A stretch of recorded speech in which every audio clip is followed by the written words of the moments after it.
1961. Neil Armstrong is piloting an X-15 craft heading above the planet's atmosphere. He reaches over 140,000 feet and gets a good look at Earth from high up. Neil starts to descend, but the craft starts ballooning and goes to an even higher altitude. He manages to make it back down and land in the Mojave Desert, but his superiors want to keep Neil grounded as a result. At home, Neil and his wife Janet are struggling as their young daughter Karen is suffering from a tumor. Neil's fellow pilot, Joseph A. Walker, tells him that NASA is looking for pilot for their Project Gemini, but Neil says he will look into it after Karen gets better. However, after numerous treatments, Karen passes away, leaving the Armstrongs devastated.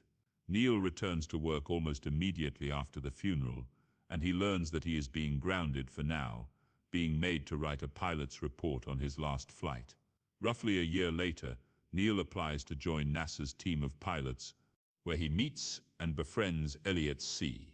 Neil meets with director Robert R. Gilruth and astronaut Deke Slayton, among other men, to interview for candidates for their impending space exploration program. Neil expresses an interest in exploring beyond Earth based on his experiences with the X-15 crafts. One man asks whether Neil thinks the passing of his daughter may affect his work, and he says it might. Not long after, Neil gets a call during dinner, and he tells Janet that he has been selected. I got it.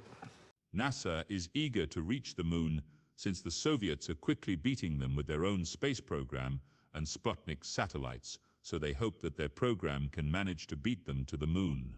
While Neil is being told what to expect and how the mission is supposed to work, Janet meets her neighbor Pat White, whose husband Ed is in the same program as Neil. Pat brings Janet a plate of cookies as a welcome to the neighborhood. It's also shown that Janet is pregnant with their third child. Slayton tells the pilots that the plan is to get their Gemini craft to dock with their Agena target vehicle without either of them colliding. The pilots start by operating the multi-axis trainer simulator. Neil starts and passes out at first, but he regains consciousness and asks to start up again. This makes him rush to the bathroom to puke. Ed soon follows after.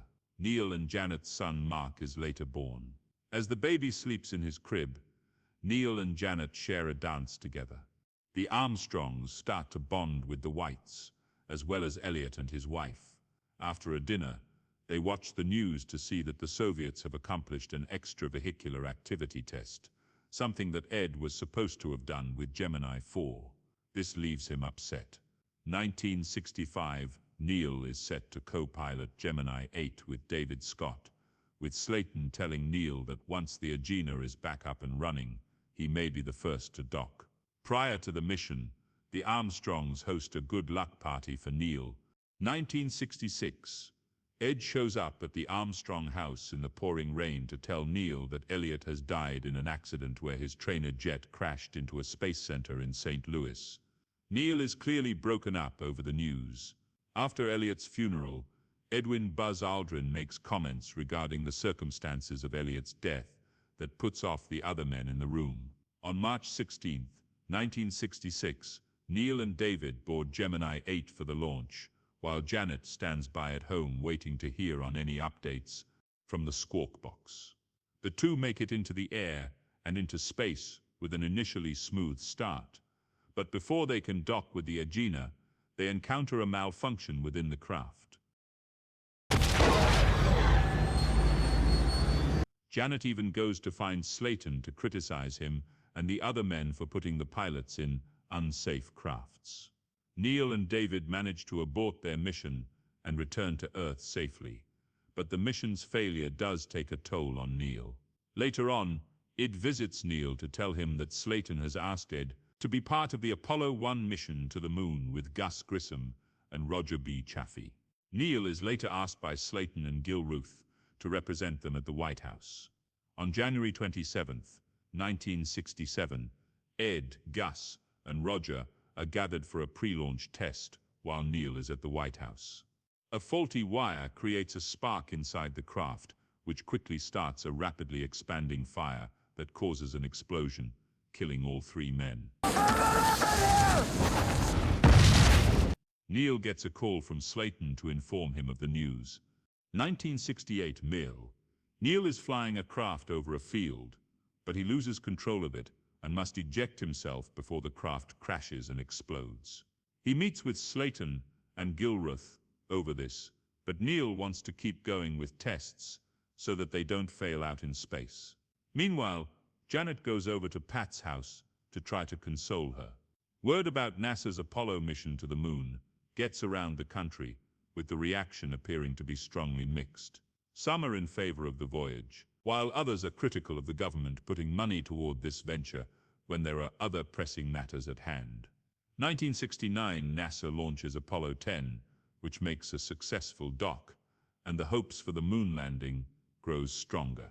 Neil soon becomes selected along with Buzz and Michael Collins to be part of the Apollo 11 crew. The three go to a press conference to answer reporter questions on the impending mission.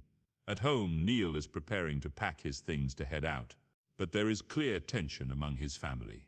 Mark hugs his father goodbye, but Rick can only shake his hand. Janet angrily chastises Neil for wanting to go through with the mission, when he knows there's a possibility that he may not come back alive, and she can't bear to think of their sons growing up without a father.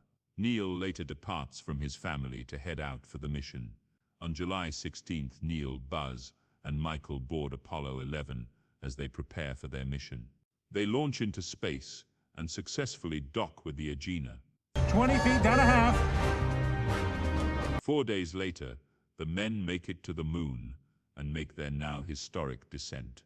Neil becomes the first man to set foot on the moon, and he makes his "one small step for man, one giant leap for mankind" statement. That's one small step for man, one giant leap for mankind. Buzz soon follows. Neil walks across the moon's surface and starts to think about his family, especially Karen. He is even holding her bracelet. Upon returning to Earth, the men are seen as national heroes, with word of the mission's success becoming worldwide news. Janet later goes to see Neil. Without a word, they touch hands with a window between them.